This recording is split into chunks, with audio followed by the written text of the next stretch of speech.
यह बात त्रेता युग की है। घने वृक्षों से घिरे वन में एक छोटी सी कुटिया थी। वहाँ माता शबरी रहती थी। वे एक साधारण वनवासी स्त्री थी, पर उनका हृदय अपार भक्ति से भरा हुआ था। वर्षों पहले ऋषि मृतंग ने उन्हें उपदेश दिया था कि एक दिन श्री राम स्वयं उनके आश्रम में पधारेंगे। उसी दिन से शबरी माता का जीवन एक ही प्रतीक्षा में बीतने लगा।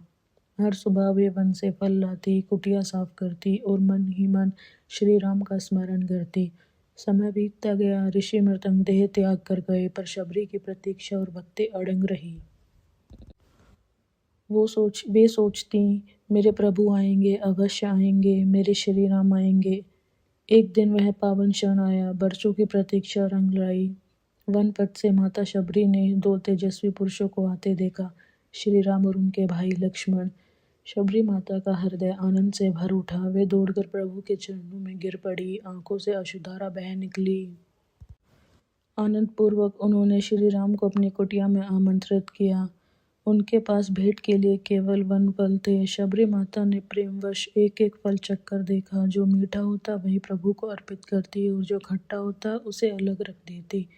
लक्ष्मण यह देख विचलित हो गए। उन्हें यह अनुचित लगा, पर श्री राम मुस्कुराए। उन्होंने शबरी द्वारा प्रेम से दिए गए झूठे फल भी आनंदपूर्वक ग्रहण किए और कहा, शबरी, तुम्हारी भक्ति में कोई भेद नहीं।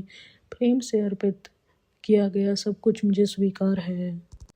श्री राम ने शबरी को दर्शन का परम सौभाग्य दिया और उनके जीवन को धन्य कर दिया। शबरी माता ने उसी क्षण मोक्ष प्राप्त किया, क्योंकि उनकी भक्ति निष्पक्ष, निस्वार्थ और अहंकार रहित थी।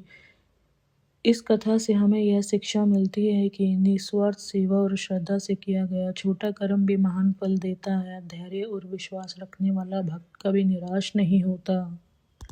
ऐसी ही और कहानियाँ और कथा सुनने के लिए इस चैनल को सब्सक्राइब करें।